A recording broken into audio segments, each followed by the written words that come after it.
suspenda essa informação, para não causar maiores danos ao consumidor, principalmente nas hipóteses de informação negativa. Aí se insere o princípio da boa-fé objetiva, o princípio da lealdade, o princípio da confiança, que deve regir todas as relações contratuais e extracontratuais hoje em dia. Parágrafo 3º também diz que o fornecedor deverá informar em 5 dias essa retificação a todos os outros fornecedores ou a todos os outros bancos de dados que receberam aquela informação. Como o STF admitiu que essas informações contidas sobre os consumidores poderão ser manejadas por várias pessoas, o consumidor, o direito do consumidor, o CDC, garante que essa informação também, se retificada, deverá ser transferida a todos os outros. Porque poderia acontecer o caso de eu retificar uma informação no banco de dados, mas como essa informação já foi transferida a outros fornecedores, os outros fornecedores não saberão que houve a retificação.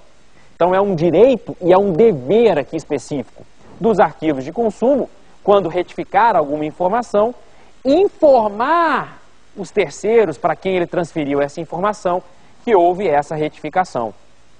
Aqui é importante. Por quê? Porque garante uma preocupação do arquivo de consumo agora em saber para quem ele transferiu essa informação. Se ele pode transferir essa informação, ganhando inclusive dinheiro, ele tem que manter o controle para quem ele está transferindo essa informação, sob pena dele ser responsabilizado caso futuramente essa informação prejudique ao consumidor. Essa informação que não foi retificada só num banco de dados, mas no outro continua ainda com a informação antiga. O quarto direito do consumidor é o direito de ser excluído do banco de dados. O consumidor tem o direito de ser excluído num determinado momento. E aqui, o Código de Defesa do Consumidor estabelece 2 momentos. Ou um de forma alternada, ou um ou outro. O parágrafo 1º diz que o consumidor só poderá ficar nos arquivos de consumo durante 5 anos. Durante 5 anos. Meu nome só pode, por exemplo, ficar negativado durante 5 anos. Após este prazo, o banco de dados, o cadastro de consumidores, genericamente chamado de arquivo de consumo, não poderão transferir essas informações mais. Ou seja, essa informação, depois de 5 anos, não poderá servir para que um terceiro me negue crédito no mercado, para que um terceiro não efetue uma venda com base naquela informação, sob pena de responder sob dano moral. Existe um momento em que as situações têm que ser pacificadas. O consumidor não pode ficar de maneira perpétua nestes cadastros, nestes arquivos de consumo. Num determinado momento, ele tem que ser concedido um crédito novamente. E aqui o Código estabelece o prazo de 5 anos. Uma pergunta que o Código não responde é: qual é a contagem? Qual é o momento que eu inicio a contagem do prazo de 5 anos? É do momento que efetivamente meu nome está no banco de dados? Ou é no dia seguinte ao momento em que meu nome poderia estar no banco de dados? Qual é esse momento? A partir do momento que eu entrei em mora. A partir do momento que eu estou devendo. Ora, no minha prestação de financiamento está lá dia 10. Chega dia 10 eu não pago. Ora, dia 11, o fornecedor e os arquivos de consumo poderão então agir, desde que informe previamente o consumidor, para inserir o nome do consumidor nestes arquivos de consumo e, portanto, negativar o nome do consumidor. O CDC não responde essa pergunta. Mas a doutrina consumerista, de maneira bem razoável, entende que teria que ser o dia seguinte à mora, sob pena do consumidor sempre ficar ao alvedrio, à disposição do fornecedor. Basta que o fornecedor pudesse cobrar do consumidor, cobrar, e num determinado momento ele inserisse o nome do consumidor nos bancos de dados. E aí, muitas vezes, o consumidor ficaria 9 anos sem crédito no mercado, prejudicando assim o consumidor. Parece aqui que o legislador quis que este prazo fosse um prazo para que o consumidor voltasse no mercado, talvez de maneira mais habilitada, de uma maneira mais segura, podendo ter maiores condições de realizar contratações seguras e pudesse arcar com seus compromissos.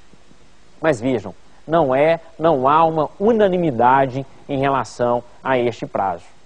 Mas, de qualquer forma, 5 anos contidos, na pior das hipóteses, 5 anos nos bancos de dados ou nos cadastros é o tempo suficiente para essa informação ser retirada ou não ser transferida para outros fornecedores.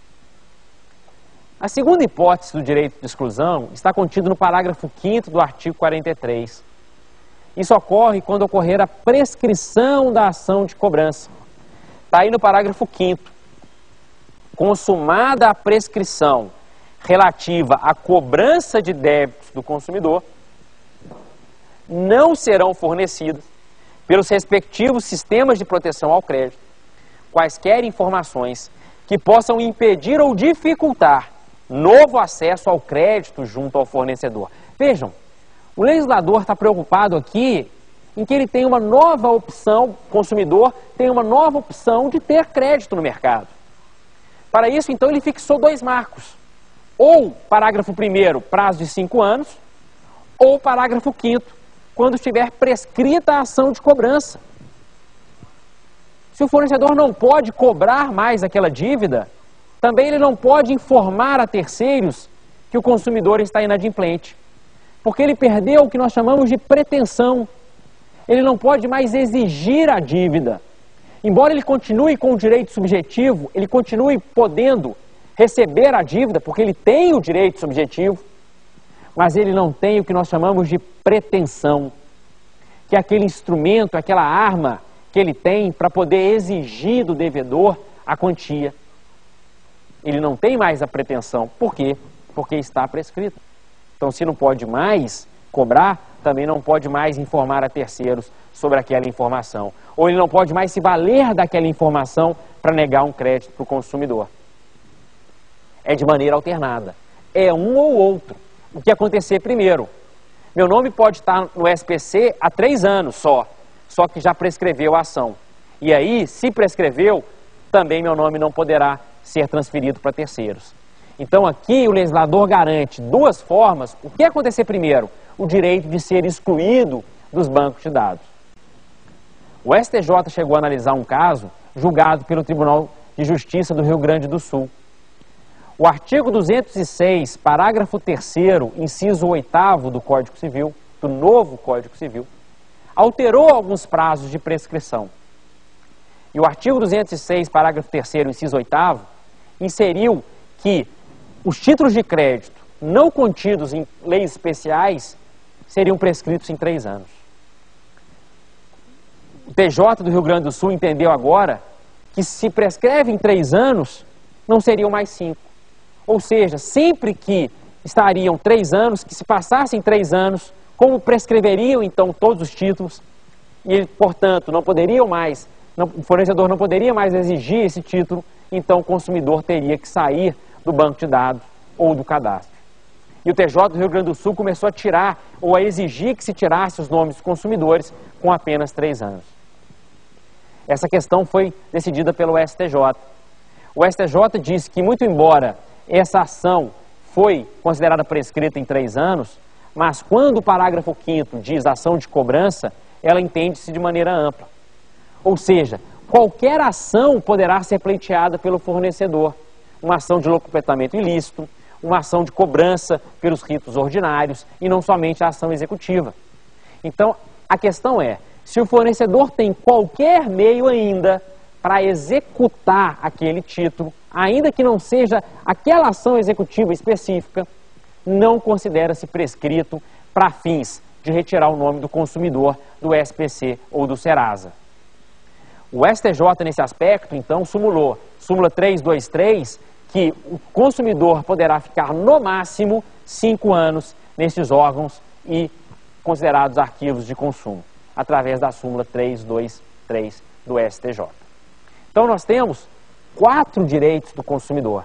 Se nós conseguirmos entender bem esses 4 direitos, nós vamos conseguir manejar bem e defender bem